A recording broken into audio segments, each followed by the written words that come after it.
So, what is freight class? Why is it so important? And why aren't commodities created equal? Well, our goal today is to answer these questions and more in our latest video, Understanding Freight Class.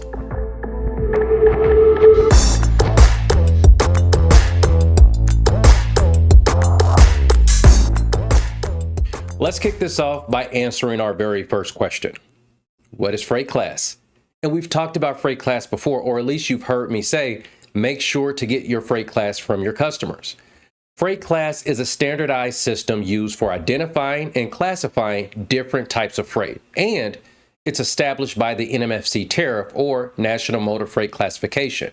Now, the NMFTA, or National Motor Freight Traffic Association, is responsible for determining the freight class and publishing the corresponding codes. The classification of freight is based on various factors, such as density, liability, handling, and stowability. So why is freight class so important? Well, the importance of knowing your freight class lies in ensuring accuracy. These class factors determine the efficiency of moving your shipment through the efforts required by the carriers and ultimately the cost of your shipment. It's worth noting that this is not applicable when it comes to full truckload shipping, where your freight remains on the same truck throughout the journey. Understanding the specific freight classes that applies to your commodity is crucial for obtaining an accurate quote. So, why aren't all commodities created equal? It's a good question.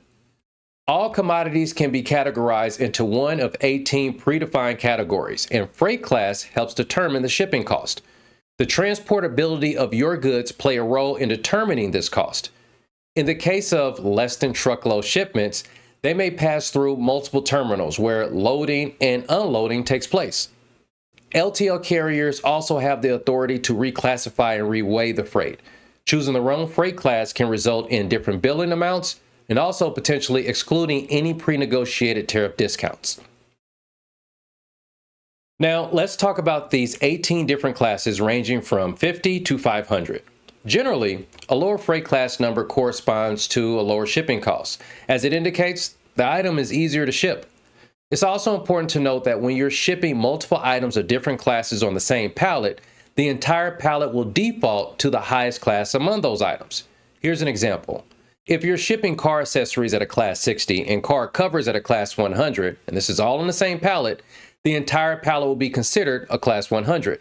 Therefore, it's smart to ask your customer for both their NMFC number and the freight class for every item being shipped on that pallet. This will provide the most accurate pricing. Now, in the case where the freight class is unknown, you can estimate it based on weight and dimensions, but it's always best to obtain the true freight class to avoid any reclassification issues. We'll dig deeper into this topic in our future sessions. In conclusion, it's crucial for customers to provide accurate freight class and NMFC numbers when dealing with shipments. Freight class is a standardized system used to classify different types of freight, and it plays a significant role in determining the efficiency, effort, and costs associated with moving shipments. By accurately identifying the freight class, customers can obtain accurate quotes, and they can avoid potential billing discrepancies or reclassification issues.